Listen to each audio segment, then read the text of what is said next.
तो दोस्तों आज हम लोग जिस कंपनी के एनालिसिस करने वाले हैं उसका नाम है वेल्सपन कॉर्प लिमिटेड। इसने अभी हाल ही में अपने लाइफ टाइम हाई का ब्रेकआउट दिया है, जैसा आप देख भी पा रहे हैं। ये इसका 2008 वाला लेवल था जहां पर इसने हाई लगाया था और उसके बाद अब ये लगभग 15-16 साल बाद का ये ब्रेकआउट हुआ है। और अच्छी बात है कि ये अपने ब्रेकआउट लेवल पर काफी ज्यादा कंसोलिडेट कर रहा है। तो ये जितना ज्यादा कंसोलिडेट करेगा उतना बढ़िया है। और अगर ये इस रेंज से बाहर निकलता है तो फिर इसमें आपको बम्पर बहुत ही हाई लेवल का एक टारगेट भी देखने को मिलेगा। तो दोस्तों उसको समझने से पहले एक बार हम इसकी फंडामेंटल एनालिसिस समझ लेते हैं। तो कंपनी का नाम है दोस्तों वेल्सपन कॉर्प लिमिटेड। 605 रुपए इसका मार्केट प्राइस है और इंट्राडे में अच्छी तेजी के बाद लगभग 7.5% की क्लोजिंग दी है। Market cap 15,839 crore. Stock P 14 का है, काफी ज्यादा वैल्यूएबल है। ROC 6.42% एंड ROE 3.21% का है। तो यहाँ पर आपको थोड़ा ध्यान देना पड़ेगा। लेकिन जैसा कि आपको पता है दोस्तों कि ये कंपनी काफी सालों से अंडर परफॉर्म करी है, तो ये अब जाके एक बड़ा रिटर्न दे सकती है। इसके हाई लो की बात करें तो 224 का इसका लो था और 625 का इसने हाई लगाया है पिछले एक साल में।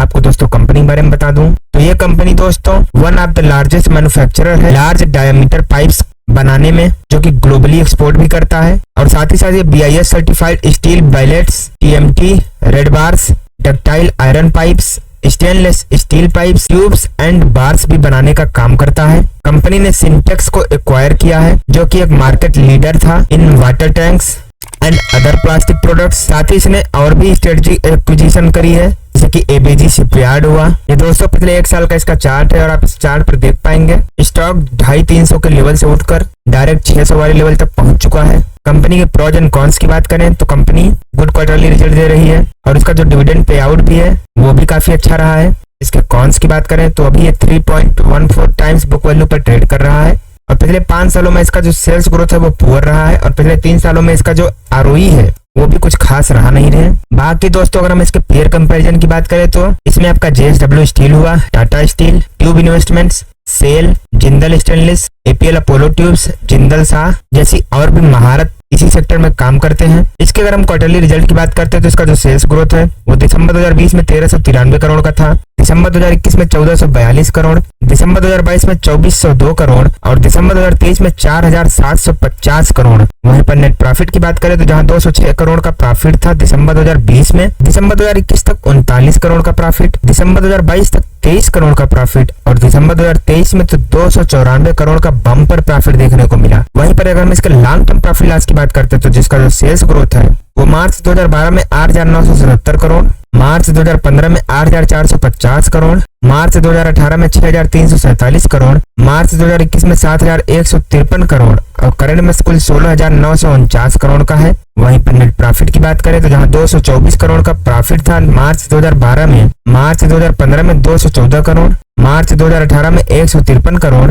मार्च 2021 में 827 करोड़ और करंट में बात करें तो 1,089 करोड़ का बम्पर नेट प्रॉफिट भी देखने को मिला है। तो इसका सेल्स ग्रोथ और नेट प्रॉफिट में भी अब सुधार होने लगा है। बाकी अगर हम इसके CAGR की बात करते हैं तो पिछले 10 सालों में इसमें 23% की रेट से, पिछले 5 सालों में 36% की रेट से, पिछले 3 सालों में 61% की रेट से और पिछले 1 साल में तो 160% की रेट से बम्पर इसका ग्रोथ हुआ है। कंपनी की अगर हम बोरोइंग्स की बात करते हैं तो जहां 5,341 करोड़ का लोन था मार्च 2012 में, मार्च 2015 में 3,021 करोड़, मार्च 2018 में 1,386 करोड़, मार्च 2021 में 970 करोड़ और सितंबर 2023 तक 1,989 करोड़ का बोरोइंग्स रहा है, यानी कि कंपनी के ऊपर उधार है। वहीं पर टोटल एसेट की बात करें जहां मार्च 2012 में 15,798 करोड़ का एसेट था, मार्च 2015 में 9,818 करोड़ का एसेट, मार्च 2018 में 7,693 करोड़ का एसेट, मार्च 2021 में 7,692 करोड़ का एसेट और सितंबर 2023 में तो 12,174 करोड़ का बम्पर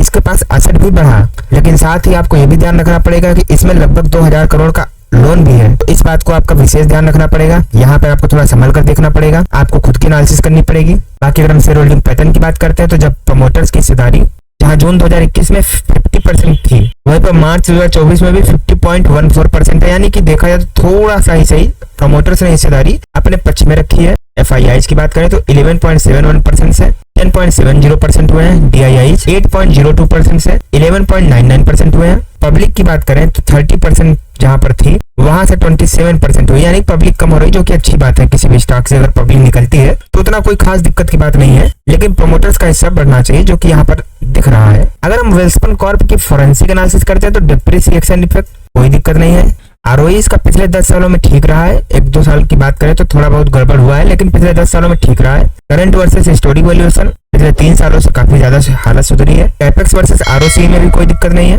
कंपनी के ऊपर कोई खास लायबिलिटीज नहीं। हाँ, इसका जो वर्किंग कैपिटल है यहाँ पर थोड़ा आपको ध्यान देना पड़ेगा। बाकी कंपनी के प्रोमोटर्स ने कोई भी शेयर प्लेज नहीं किया है। रिटेल्स की होल्डिंग भी लगभग 30% के आसपास है, तो यहाँ पे थोड़ा आपको ध्यान देना पड़ेगा।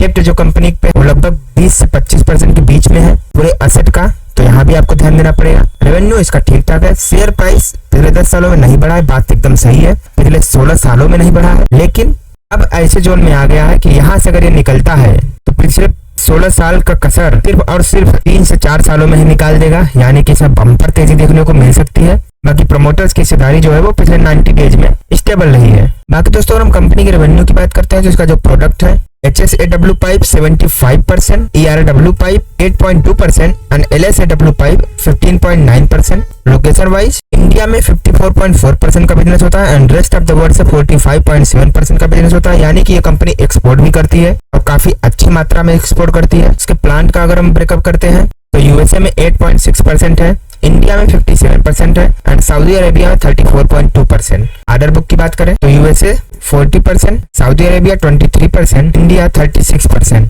तो दोस्तों, जैसे मैंने बताया कि पिछले 16 सालों का ये ब्रेकआउट होने जा रहा है और ब्रेकआउट के पहले ही यहाँ पर बहुत ही अच्छा कंसोलिडेशन हो रहा है और कंसोलिडेशन होने के बाद अब ये ऊपर की ओर ब्रेकआउट दे चुका है। तो अगर आप चाहें तो यहाँ पर एक रिस्क ले सकते हैं। आप इस लेवल का स्टॉप लॉस लगाइए, लेकिन आपका जो टारगेट होगा वो आपका बहुत ही बड़ा होगा। अगर हम इस स्टॉक का रेंज कैलकुलेशन निकालते हैं और उस हिसाब से अगर हम टारगेट देखते हैं तो इस स्टॉक में आपको कम से कम 1050 का टारगेट देखने को मिल सकता है, यानी कि ये स्टॉक अभी जहां पर है यहाँ से डबल हो सकता है और बहुत ही तेजी से हो सकता है। तो आप चाहें तो एक छोटा सा रिस्क लेकर यहाँ पर अपनी पोजीशन बना सकते हैं। बहुत ही जल्दी यहाँ पे आपको टारगेट देखने को मिल सकता है। लेकिन दोस्तों, कोई भी इन्वेस्टमेंट करना हो खुद के एनालिसिस जरूर करना और वीडियो को लाइक करके कमेंट में जय श्री राम जरूर लिख देना।